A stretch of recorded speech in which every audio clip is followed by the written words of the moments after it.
He was 2 months behind, and he asked me for approximately 2 weeks. I was resistant at first and hesitated also prior to doing it. However, he was my boyfriend. I loved him, and I wanted... Well, that's sort of interesting. He was my boyfriend, and I loved him. I need collateral. Oh, collateral? I know. I refinanced his motorcycle for him. I understand that, but then you wanted it in your name. Absolutely, because it was my loan.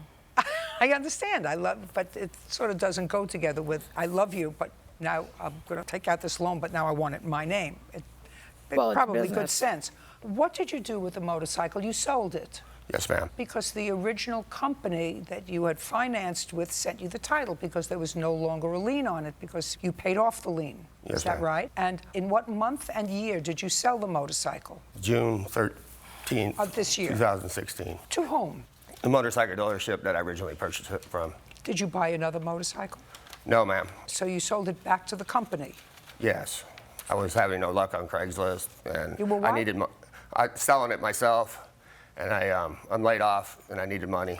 Fine. How much did you get for it? $4,000, ma'am.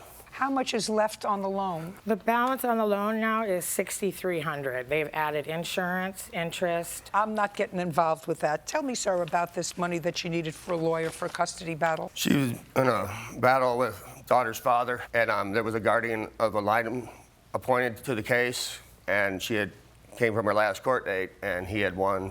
She was losing, and he had gained full custody, and he got that she had to pay half of her charges, which was half of the guardian's charges. Yeah, which was a couple thousand. So she needed money, and she was off on disability, so she wasn't able to do it. And also, her car was upside down, so we used my bike to use as collateral for her to take, because it had equity in it. She took out some cash, but she also paid off your bike.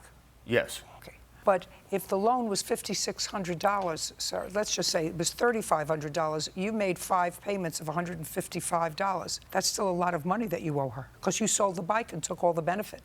Yes, ma'am. Let's say it's just $3,500, and that I believe everything you say about the lawyer, because that's too convoluted for you to make up. But you made 5 payments of $155. Forget about it, everything else, insurance or anything for the moment. $155 times 5 equals $775. And let's say the original loan was $3,500 less $775 equals $2,725. And to that, I'm going to add a nice round number so it comes to $3,000 because you haven't paid money and there was interest on it. So now you owe her $3,000. So you got $4,000. So you ended up with $1,000 for the motorcycle. But I can see no reason why you shouldn't pay her back this $3,000. I didn't have a problem with that, ma'am.